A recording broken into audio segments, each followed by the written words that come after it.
High Five National is a division of Parks and Recreation Ontario.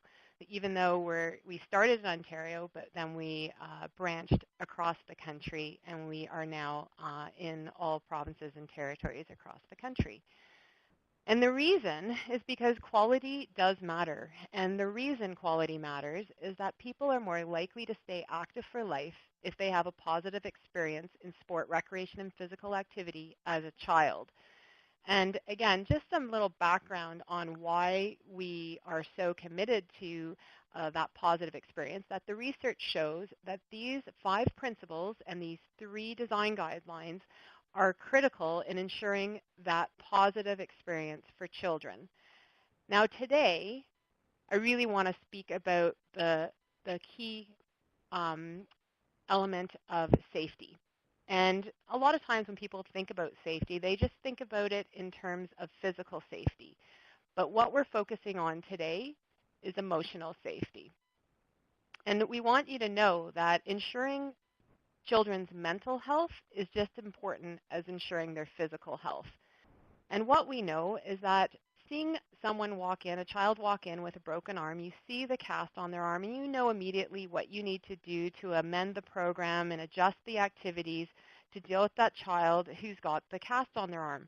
But when a child walks in with a broken heart, that's easily mistaken for a behavioral issue. And also, they are sometimes isolated, and a lot of times accommodations that could be made are not because we just misunderstand what's going on.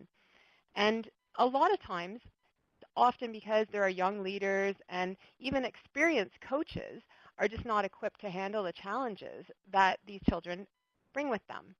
And what we know is that there's been a lot of circumstances where children are threatening to harm themselves or others, and no one's quite sure what to do. So I just want to let you know that we're not setting you up to diagnose mental health issues with children, but we are giving you some insights and engagement strategies today that you can use when you think that a child is not engaged. So just so I can get an idea of the type of knowledge that we have in the room today, we're going to do a test for you. And so as Jennifer mentioned, the poll is going to appear in the right-hand top of your screen, and you are going to click the answer you think is correct. It's very important to know that all your responses are anonymous, and so everyone will see the results, but they're not going to see individual answers. And if you change your mind, you can change your selection. So here's the first poll. So what we want is the percentage of people who you think that have mental health disorders that could be diagnosed before the age of 25. So what do you think that percentage of Canadians that have mental health disorders, what do you think the percentage is that they could be diagnosed before the age of 25? So the majority of you said 70%, and that would be correct. 70% of people with mental health disorders could be diagnosed before the age of 25. So good ones for a lot of you who got that. And for those of you who didn't, we have another one. So 1 out of how many children do you think are suffering from a mental health disorder? Okay, and I think we have, again, a clear 63.4%, or 65% of you said that 1 out of 5 children are suffering from a mental health disorder. And yes, that would be correct. All right, doing well.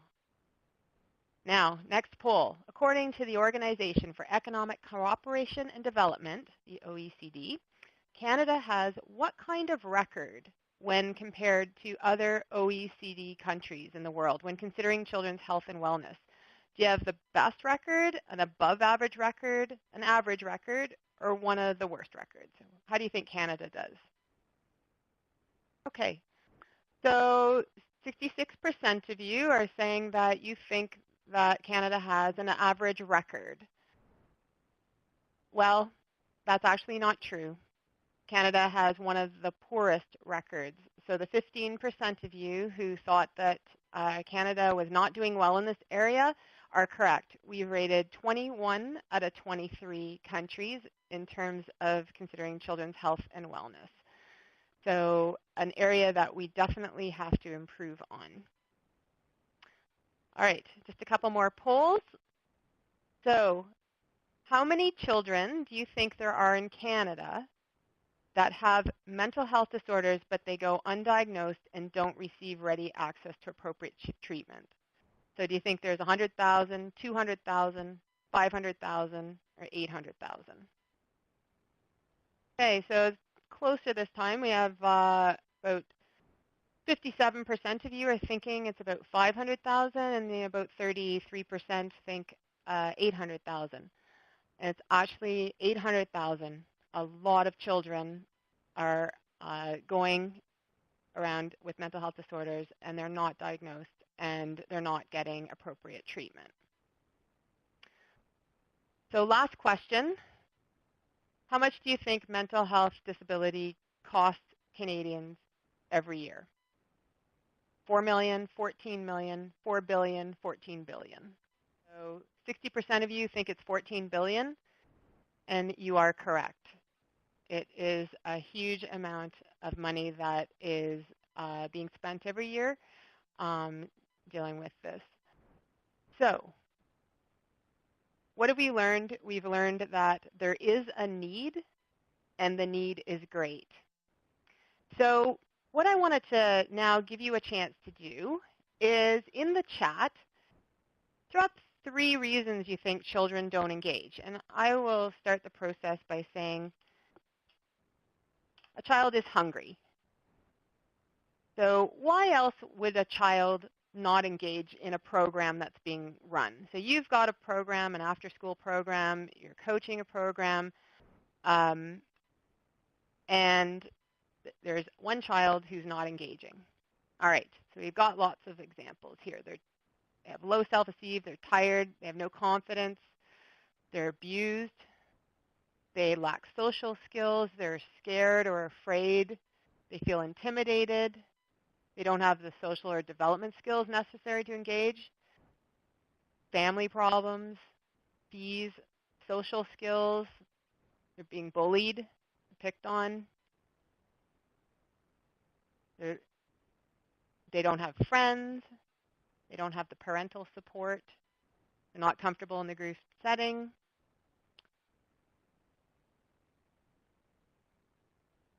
And I see that they've mentioned transportation or financial.